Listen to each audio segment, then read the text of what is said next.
اللهم صل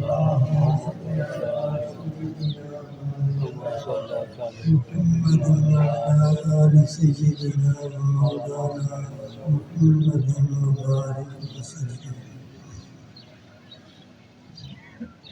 الحمد لله وحده والصلاة والسلام على من لا نبي بعده.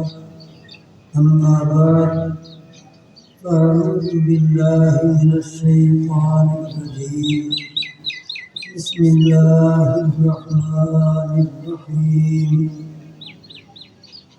قد أفلح من تزكى وذكر اسم ربه فصلى بل تؤثرون الحياة الدنيا والآخرة خير وأبقى إن هذا لفي الصحف الأولى صحف إبراهيم وموسى.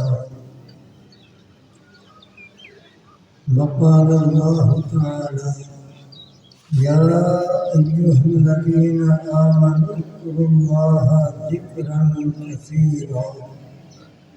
وقال النبي صلى الله عليه وسلم لكل شيء سقالة وسقالة القلوب ذكر الله. صدق الله العظيم وصدق رسوله النبي الكريم ونحن على ذلك لمن الشاهدين والشاكرين والحمد لله رب العالمين.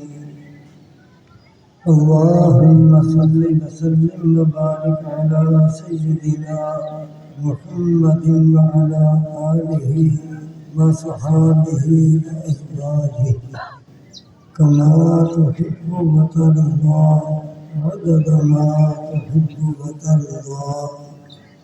سبحانك لا علم لنا إلا ما علمتنا إنك أنت العليم الحكيم.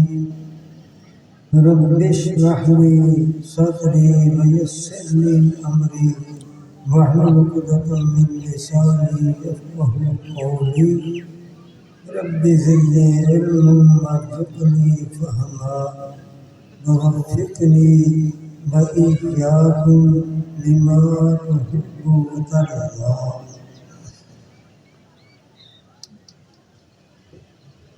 میرے عزیزو احترام بزرگوں دوستوں اور جامعہ عبیدیہ اور خانقاہ عبیدیہ کے باوفا خلفاء اور متبصرین حضرات،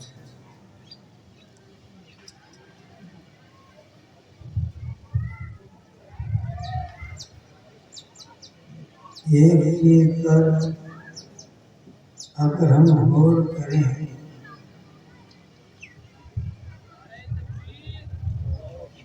تو بہت ہمیں فائدہ ہوگا اور ہمیں بہت کچھ سمجھنے کا موقع ملے گا. ہم اگر ماضی کی طرف چلے جائیں تو ہمیں اس وقت یوں نظر آتا ہے کہ مفتیان کرام بھی کم تھے، علماء کم تھے، حفاظ اللہ بھی تھوڑے تھے، مدارس بھی تھوڑے تھے، مساجد بھی تھوڑے تھے. نہ اتنے مفتیان کرام، نہ علماء، نہ حفاظ اللہ، نہ اتنے مدارس، نہ اتنی مساجد. لیکن اب ہم دیکھ رہے ہیں کہ مفتیان کرام بھی بے شمار، علماء بھی، حفاظ اللہ بھی، مساجد بھی، مدارس بھی، تعداد کتنی بڑھ گئی. اس کا مطلب یہ ہوا کہ پہلے علم کا اتنا پھیلاؤ نہیں تھا جتنا علم کا اب پھیلاؤ ہوگا. یہ تو ہے علم کی نوعیت، اور عمل کے اعتبار سے اگر ہم دیکھیں تو پہلے جب مفتیان کرام کم، علماء تھوڑے، حفاظ کرام بھی تھوڑے، مساجد بھی کم، اور وہ بھی کچی مساجد، اس وقت عمل زیادہ تھا، مساجد آباد تھی۔ اب علم کا پھیلاؤ زیادہ ہو گیا، مساجد زیادہ بن گئی، علماء حفاظ اللہ زیادہ، لیکن عمل دن بدن کم ہوتا جا رہا، عمل کم ہوگا۔ اس کا سبب ہمیں سوچنا چاہیے کہ اس کی وجہ ہے، جیسے علماء زیادہ، مفتیان کرام زیادہ، حفاظ اللہ زیادہ، مدارس زیادہ، مساجد زیادہ، علم کا پھیلاؤ زیادہ، حتیٰ کہ اب تو سکول و کالجوں کے اندر بھی شروع ہو گیا کہ جناب ترجمہ پڑھایا جائے، ترجمہ پڑھایا جائے، تو علم کا پھیلاؤ زیادہ، لیکن عمل دن بدن کم سے کم تر ہوتے جا رہا۔ پہلے علم کا اتنا پھیلاؤ نہیں تھا، عمل زیادہ تھا، وجہ کیا؟ میرے بھائی، میرے پیارے، آپ بھی اس پر سوچیں، باشعور دانشور سوچیں، بات یوں سمجھ آتی ہے کہ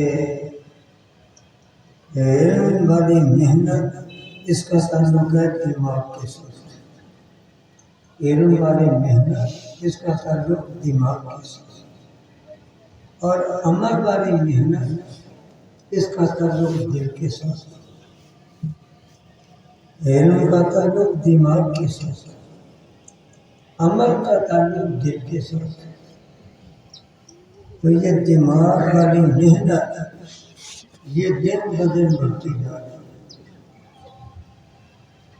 ہر ایک کوشش کرتا ہے کہ میرے پاس کوئی ڈگری ہونی چاہیے، میرے پاس کوئی سند ہونی چاہیے، تو وہ سند ڈگری لے لیتے ہیں اور عالم فاضل بھی بن گئے، اور جدید تعلیم میں بھی انہوں نے ڈگریاں حاصل کر لی، گریجویٹ بن گئے، تعلیم حاصل کر لی۔ تو اس لیے دماغ والی محنت یہ تو بڑھتی جا رہی ہے، علم پھیلتا جا رہا ہے، لیکن عمل کا تعلق تھا دل کے ساتھ، دل کے ساتھ، دل کے ساتھ۔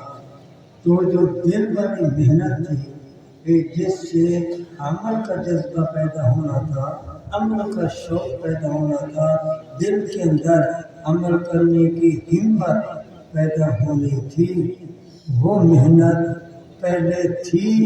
تو علم کم، عمل زیادہ، وہاں دماغ والی اتنی محنت نہیں تھی، لیکن دل والی محنت تھی، اس لیے عمل کی توفیق ہو جاتی تھی، عمل ہوتا تھا کہ عمل کا تعلق دل کے ساتھ۔ آج دماغ والی محنت بڑھ گئی، لیکن دل والی محنت وہ چھوٹتی جا رہی ہے، جبکہ عمل کا تعلق دل کے ساتھ۔ پیارے آقا صلی اللہ علیہ وسلم نے فرمایا، ان فی الجسد لمضغۃ اذا صلح الجسد كله واذا فسدت فسد الجسد كله الا وهي القلب۔ جسم کے اندر ایک لوتھڑا ہے، اگر وہ ٹھیک ہوا تو سارا جسم ٹھیک، سارا جسم ٹھیک، زبان کا بولنا ٹھیک، آنکھ کا دیکھنا ٹھیک، کانوں کا سننا ٹھیک، ہاتھوں کا کام کرنا ٹھیک، پاؤں سے چل کر جانا چلنا بھی ٹھیک۔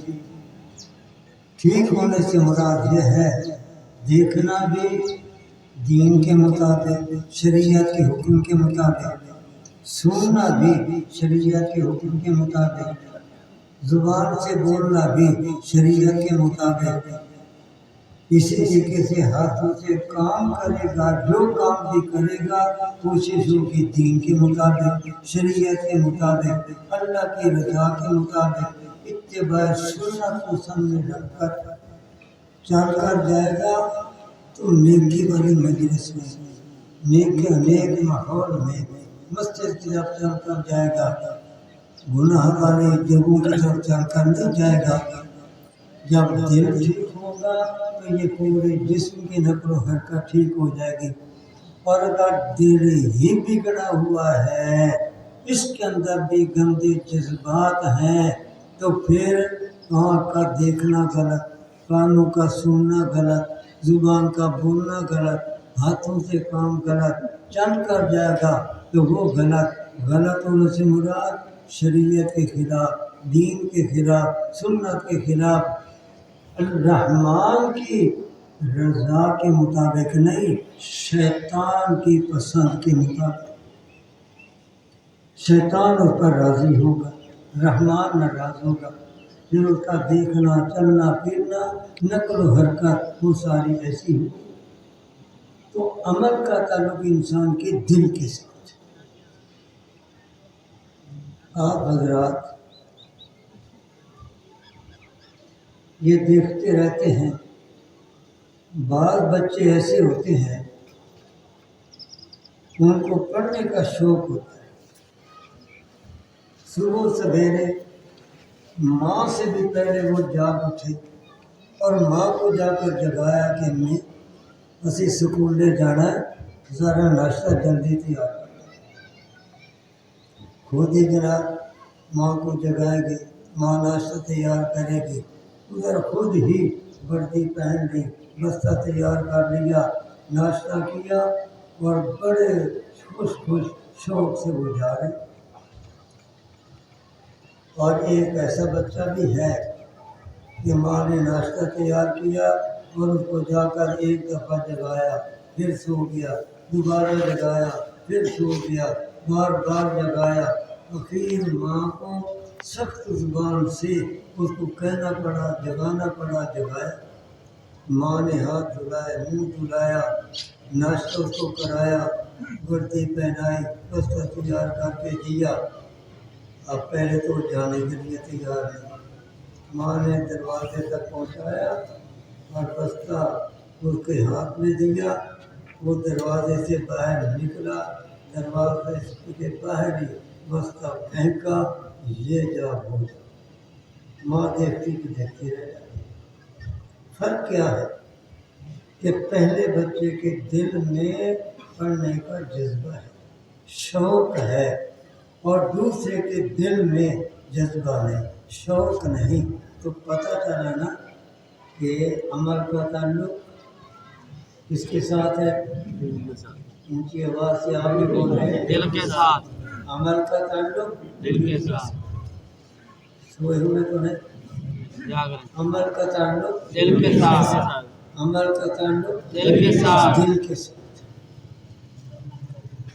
بڑے لوگوں کو بھی ہم دیکھتے ہیں کہ بعض دفعہ تو کسی کام کے لیے بڑے جذبے سے جا رہے ہوتے ہیں، شوق سے جا رہے ہوتے ہیں، نہ سردی کی پرواہ نہ گرمی کی پرواہ، جا رہے ہیں، لیکن بعض دفعہ وہ نہیں جاتے، کیوں؟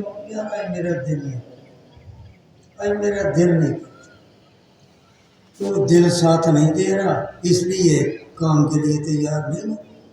یہ میں اس لیے آپ حضرات کو متوجہ کر رہا ہوں کہ علم کا تعلق دماغ کے ساتھ ہے، دماغ والی محنت کے ساتھ ہے، عمل کا تعلق دل کے ساتھ اور دل والی محنت کے ساتھ ہے۔ تو جو دل پر محنت کر لے گا وہی صاحب عمل بنے گا، جیسے دماغ پر محنت، دماغ والی محنت، تو وہ صاحب علم بنتا ہے۔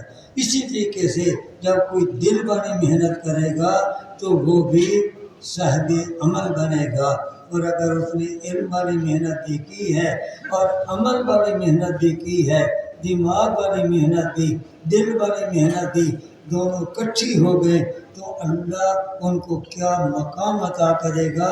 یہ بنے گا عالم با عمل، علم بھی ہے عمل بھی ہے، صاحب علم بھی ہے صاحب عمل بھی ہے۔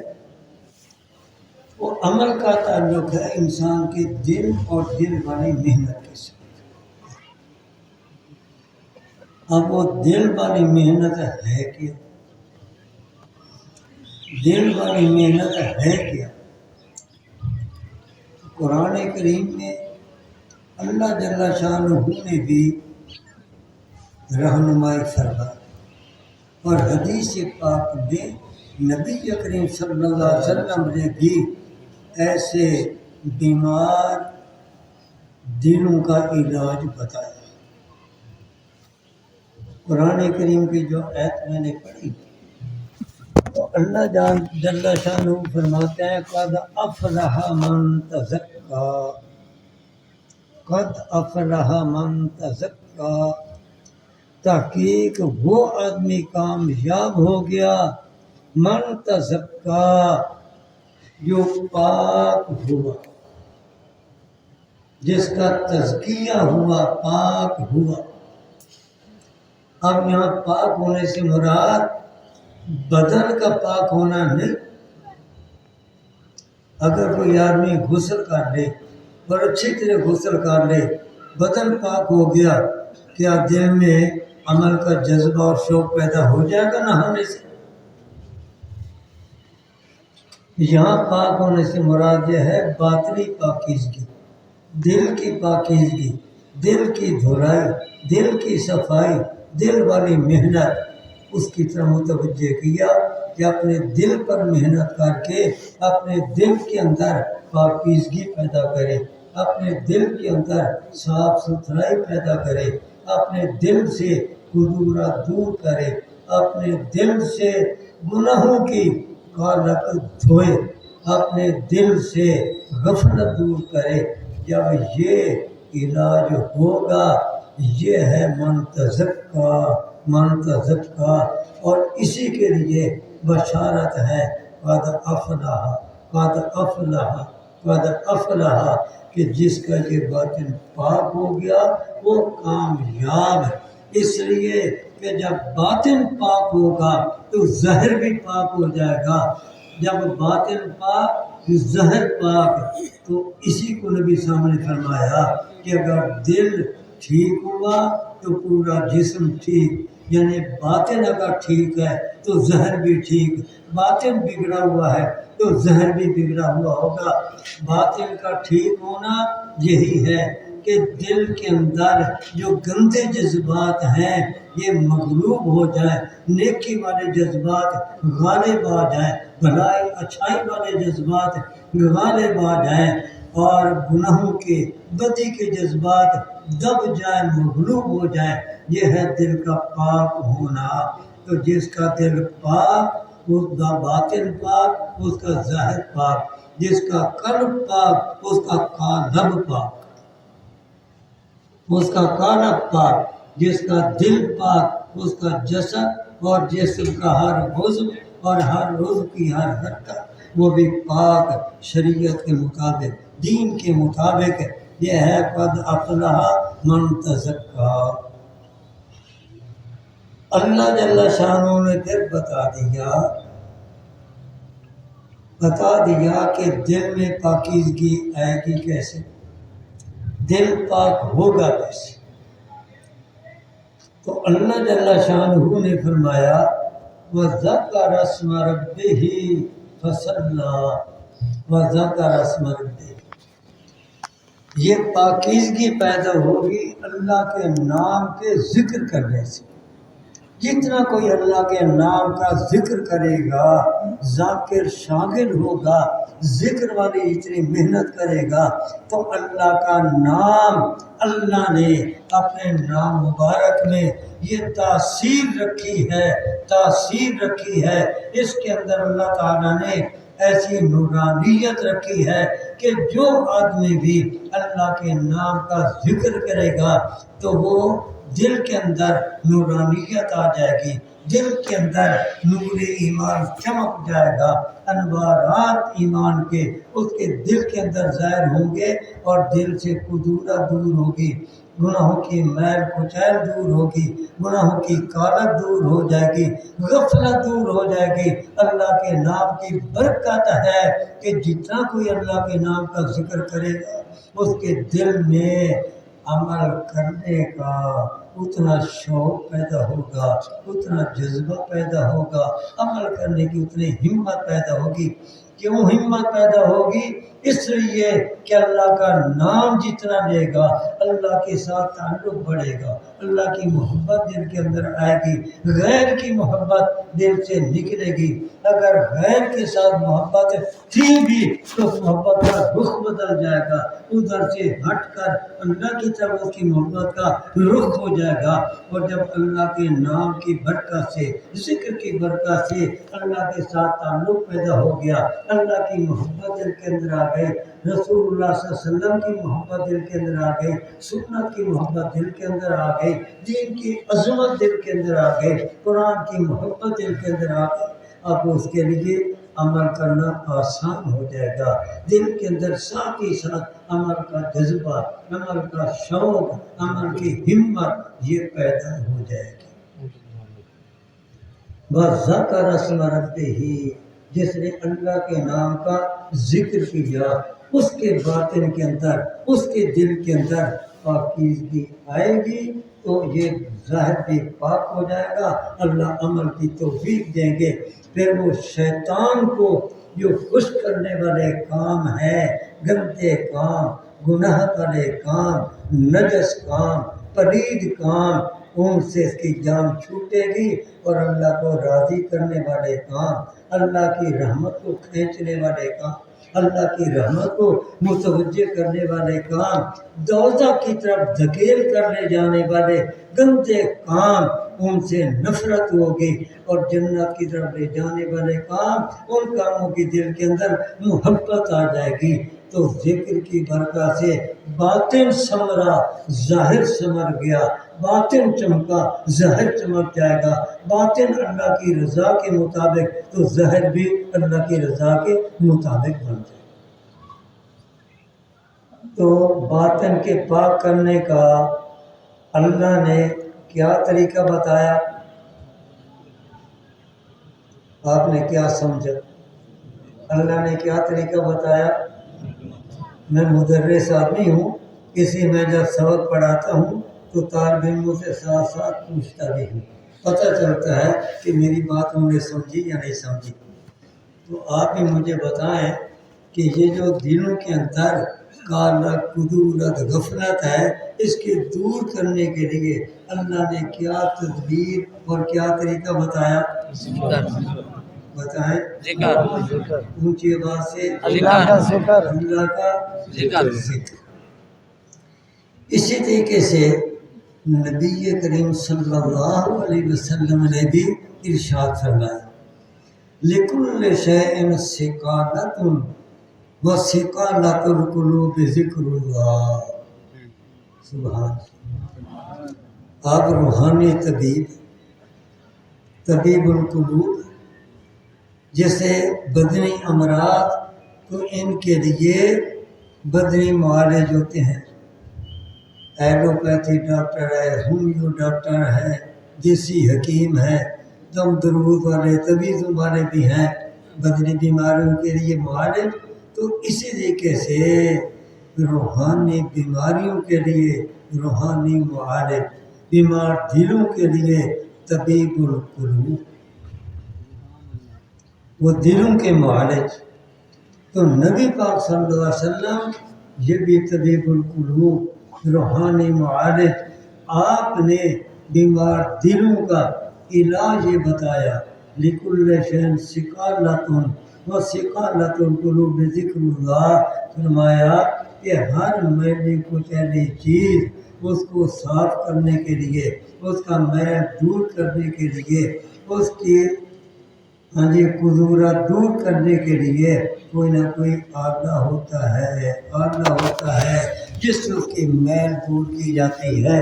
کپڑا میلا ہو گیا، صرف ہے، صابن ہے، بدن اگر میلا ہو جائے صابن ہے، نہاتے ہیں میل دور ہوتا ہے، لوہا زنگ آلود ہو جائے تو ریگ مال ہے، اس سے اس کا زنگ دور ہوتا ہے۔ دل زنگ آلود ہو جائے، دلوں پر اگر غفلت کی بیماری پیدا ہو جائے، حسد پیدا ہو جائے، کینہ بغض پیدا ہو جائے، اور اس کے اندر اسی طرح دین سے غفلت آ جائے، دنیا کی محبت دل کے اندر آ جائے، دین کی محبت دل سے نکل جائے، دنیا کا فکر آ جائے، آخرت کا فکر اس کے اندر نہ آئے، یہ دل بیمار ہے۔ ایسے بیمار دلوں کا علاج، اور گناہ کرتے کرتے جو دلوں پر کالک چڑھ گئی، حدیث پاک میں آتا ہے کہ جب کوئی گناہ کرتا ہے تو دل پر کالا نقطہ لگ جاتا ہے، اور گناہ کیا اور کالا نقطہ لگ گیا، اور گناہ کیا اور کالا نقطہ لگ گیا، جتنے گناہ کیے کالے نقطے لگتے جاتے ہیں حتیٰ کہ دل کالا ہو جاتا ہے۔ تو ایسے کالے دل، ان کی کالک دھونے کے لیے، میل کچیل دور کرنے کے لیے، قلبی بیماریاں ان کے علاج کے لیے نبی پاک نے فرمایا جیسے ہر چیز کے میل دور کرنے کے لیے، اس کو صاف کرنے کے لیے آلہ ہوتا ہے، ویسے بیمار دلوں کا علاج، ان کی کالک، ان کے میل، ان کے دور کرنے کا آلہ وہ ہے ذکر اللہ، اللہ کا ذکر، اللہ کا ذکر۔ آپ 2-4 دفعہ ذرا بلند آواز سے اللہ کا نام بلند کریں، اللہ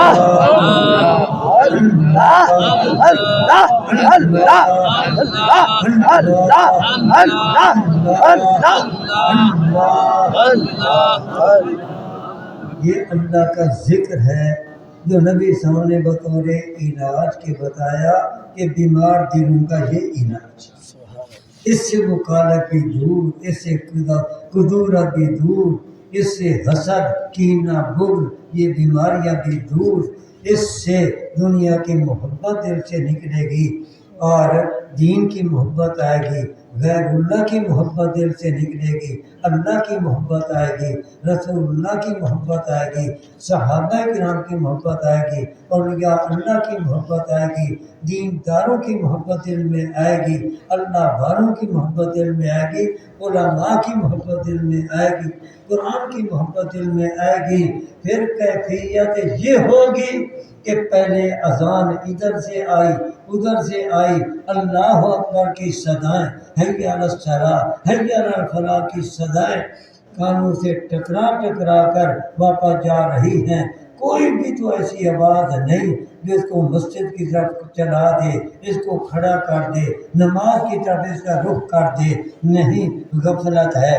لیکن جب ذکر کرے گا ذکر کی برکت سے انشاءاللہ پھر کیفیت یہ بن جائے گی کہ اذان یوں ہی آئی، جہاں پر کام کے لیے ہاتھ ہوگا ہاتھ وہیں رک جائے گا، اور اسی وقت کھڑا ہوگا اور اللہ کے گھر کی طرف چل پڑے گا، نماز کا اتنا شوق پیدا ہو جائے۔ لکھا کہ ایک لوہار تھا اور تھا بڑا پکا نمازی، یوں ہتھوڑا اٹھایا ہوا ہے، اور ہتھوڑا جب وہ لوہا کوٹنے لگتے ہیں تو یوں اوپر کرتے ہیں، پھر مارتے ہیں، پھر اوپر کرتے ہیں، پھر مارتے ہیں، تو اس نے یوں اوپر کیا نیچے مارنے کے لیے، ہاتھ اوپر ہے، کان میں آواز آئی اللہ اکبر، اس نے ہتھوڑا وہیں پر چھوڑ دینا،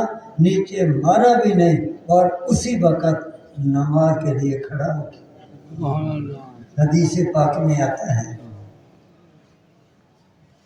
سیدہ عائشہ طاہرہ صدیقہ رضی اللہ تعالی عنہا فرماتی ہے کہ نبی کریم صلی اللہ علیہ وسلم میرے پاس بیٹھے ہوتے اور بڑی الفت پیار محبت کی باتیں ہو رہی ہوتی، اور میری طرف آپ کی اتنی توجہ ہوتی اور پیار محبت سے باتیں ہو رہی ہوتی کہ میں یہ سمجھتی کہ اس وقت نبی اسلام کی پوری توجہ میری طرف ہے، کسی اور طرف توجہ ہے ہی نہیں، بس میری طرف ہی متوجہ ہیں، کسی اور طرف کوئی توجہ نہیں۔ اتنی توجہ کے ساتھ، الفت محبت کے ساتھ پیار بھری باتیں ہو رہی ہوتی، لیکن جو ہی اللہ اکبر کی صدا آتی تو اس طریقے سے جلدی سے کھڑے ہو جاتے کہ جیسے میرے ساتھ کوئی تعلق ہی نہیں۔ ذکر کی برکت سے یہ کیفیت ہے۔ تو نبی صاحب نے یہی فرمایا، بار بار میں حدیث سنا رہا ہوں، جو یاد کر سکتے ہیں یاد کر لیں۔ لِكُلِّ شَيْءٍ سِقَالَةٌ وَسِقَالَةُ الْقُلُوبِ ذکر اللہ، اللہ کا ذکر۔ لیکن اب ذکر کے دو طریقے ہیں۔ ہمارے جو تعلیم یافتہ بھائی ہیں، بعض دفعہ دعاؤں کی، وظائف کی کتابیں لے لیتے ہیں اور لے کر ان کو پڑھا، جو ذکر پسند آ گیا وہی شروع کر دیا، جو وظیفہ پسند آ گیا وہی شروع کر دیا۔ لیکن یاد رکھیے یہ ایسے ہی ہے کہ جیسے کوئی بدنی مریض ڈاکٹر کے پاس جانے کے بجائے، طبیب کے پاس جانے کے بجائے ڈاکٹری کی کتاب لے لے اور خود ہی پڑھ پڑھ کر دوائیاں استعمال کر کے اپنا علاج شروع کر دے۔ طبیب کے پاس جانے کی بجائے دیسی حکمت پر جو کتابیں ہیں وہ لے لے اور وہ پڑھ پڑھ کر، نسخے پڑھ پڑھ کر اپنا علاج کرنا شروع کر دے، تو کیا آپ بتائیں وہ زیادہ بیمار ہوگا یا تندرست ہوگا؟ کیا خیال ہے؟ ایک حکیم تھے جو پورے حکیم نے نیم حکیم تو ایک قبرستان کے پاس سے گزرتے تو وہ اپنا چہرہ یوں چھپا لیتے، چھپا کر قبرستان کے پاس سے گزرتے۔ کسی نے پوچھا بھائی آپ ایسا کیوں کرتے ہیں؟ وہ کہنے لگا اس لیے کہ یہ سارے میرے علاج کے نتیجے میں یہاں پہنچے، جب میں یہاں سے گزرتا ہوں تو مجھے شرم آتی ہے، میں چہرہ چھپا لیتا ہوں، اس کا انجام پھر یہ ہو۔ اس لیے کتابیں دیکھ دیکھ کر اگر آپ ذکر کرنا چاہیں، وظیفے پڑھنا چاہیں، تسبیحات پڑھنا چاہیں، اس سے وہ مقصد حاصل نہیں ہوگا۔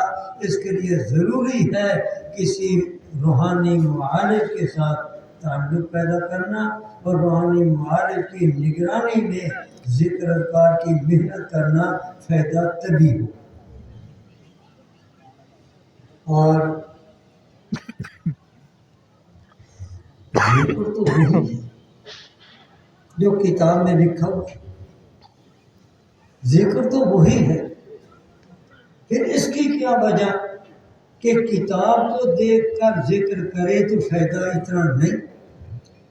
ویسے یاد رکھنا اللہ کا نام لینا فائدے سے خالی نہیں، اس لیے کتاب دیکھ کر بھی کوئی ذکر کرے گا ثواب تو مل جائے گا، لیکن علاج والا مقصد وہ پورا نہیں ہوگا۔ یہ تبھی ہوگا کہ روحانی معالج ان کا دامن پکڑے، ان کے ہاتھ میں ہاتھ دے دے، ان کی نگرانی میں ان کے ساتھ تعلق پیدا کر کے ان کی رہنمائی میں جب ذکر کرے گا فائدہ تبھی ہوگا۔ فرق کیا؟ وجہ کیا؟ وجہ یہ ہے کہ اگر اس نے کتاب کو دیکھ کر ذکر کیا، کتاب کو دیکھ کر تسبیحات پڑھی، کتاب کو دیکھ کر وظائف پڑھتا رہا، تو آپ بتائیں کسی اللہ والے سے اس کا تعلق پیدا ہوا؟ کیا خیال ہے؟ نہیں، وہ تو کتاب تک محدود رہا، اللہ والے سے اس کا تعلق پیدا نہیں ہوا۔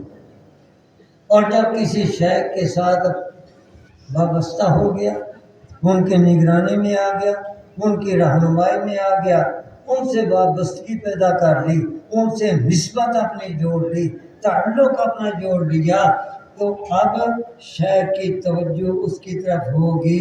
اب ذکر والی وہ محنت کرے گا، شیخ کی توجہ ہوگی، شیخ کی دعائیں ہوں گی، تو یاد رکھنا ذکر کی محنت اس نے کی، توجہ شیخ نے کی، اب دونوں چیزیں ملیں گی تو اس کے بعد اور پھر شیخ کی صحبت بھی اس کو نصیب ہوگی۔ تو جب یہ تین چیزیں اکٹھی ہوں گی، ایک ذکر والی محنت، شیخ کی توجہ اور پھر شیخ کی صحبت، اس کے بعد پھر ہے باطن پاک ہوگا اور دل صاف ہوگا، دل کے اندر پھر عمل کرنے کا جذبہ پیدا ہوگا۔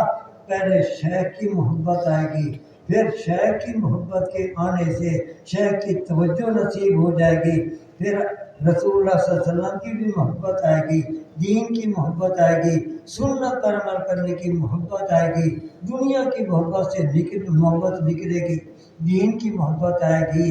اسی طریقے سے غیر اللہ کی محبت دل سے نکلے گی، اللہ کی محبت آئے گی، شیخ کی بھی محبت آئے گی۔ تو اسی لیے کہ شیخ کے دل میں بھی اللہ کی محبت ہے، دین کی محبت ہے، شیخ کی توجہ سے وہی محبت اس کی طرف منتقل ہوگی۔ تو یہ تین چیزیں جب اکٹھی ہوں گی، اس کے بعد پھر تزکیہ باطن ہوگا، اس کے بعد پھر ہے کہ دل کے روگ دور ہوں گے، دل کی بیماریاں دور ہوں گے، اور یہ ہوں گے دل جو پاکیزہ ہوں گے۔ تو جب دل پاک، باطن پاک، تو پھر ظاہر بھی۔ یہ ہے اصل طریقہ۔ توجہ سے کیسے تبدیلی آتی ہے؟ اصل بات یہ ہے کہ ذکر سے، ذکر کی مثال جو سمجھ لے، اگر ایک تختی ہے اور اس تختی کے اوپر کوئی نقش و نگار بنانا چاہتا ہے، تو طریقہ کیا ہوتا ہے کہ پہلے تختی کو صاف کیا جاتا ہے، پہلے اس کو صاف کیا جاتا ہے، ورنہ اگر تختی کو صاف نہ کیا جائے تو نقش و نگار بنتے نہیں، اور اگر بنے بھی تو نہ بننے جیسے۔ تو پہلے تختی کو صاف کیا جاتا ہے، یہی طریقہ ہے نا یا کوئی اور طریقہ؟ تختی کو صاف کرتے ہیں، اس کے بعد پھر اس کے اوپر نقش و نگار۔ تو اسی طریقے سے اللہ کے ذکر کرنے سے دل کے اندر جو میل کچیل ہے، کالک ہے، کدورت ہے، وہ دور ہوتی ہے اللہ کے ذکر سے۔ اور پھر جب شیخ کی توجہ اور صحبت ہوتی ہے، اس سے پھر اس کے اندر نورانیت آتی ہے، اللہ کے نام کی برکت سے بھی اور شیخ کی توجہ سے بھی۔ اب تختی صاف ہے، اس کے اوپر پھر ایمان کے نقش و نگار نورانیت کی شکل میں وہ نکھریں گے اور دل کے اندر پاکیزگی آئے گی۔ یہ طریقہ۔ دو باتیں عرض کر کے آج جمعہ بھائی ٹھیک 2:30 بجے انشاءاللہ ہم پڑھیں گے، اور میں نے عرض کیا ہے کہ عصر کی نماز بھی وقت ہے 4:30 بجے، تو 4:30 بجے ہی ہونی چاہیے نماز، مکروہ وقت میں نہیں لے جانی چاہیے۔ اس لیے میں نے سنا ہے کہ یہاں پر بعد میں شعراء کرام نظمیں پڑھتے ہیں، تو جیسے میں بیان کے دوران رعایت کر رہا ہوں، اسی طریقے سے شعراء کرام بھی رعایت کریں اور نماز ٹھیک 4:30 بجے پڑھیں۔ ٹھیک ہے بھائی؟ جو چاہتے ہیں ہاتھ کھڑا کریں۔ جزاک اللہ۔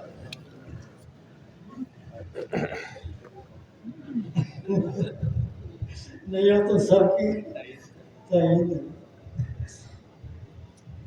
دیکھو مولانا تقی عثمانی صاحب زیدہ مجدو، ہمارے استاد محترم حکیم الازہر محمد النبی صاحب رحمۃ اللہ علیہ، جو حضرت سید جاوید حسین شاہ صاحب رحمۃ اللہ علیہ پر بہت ہی مہربان شفیق تھے اور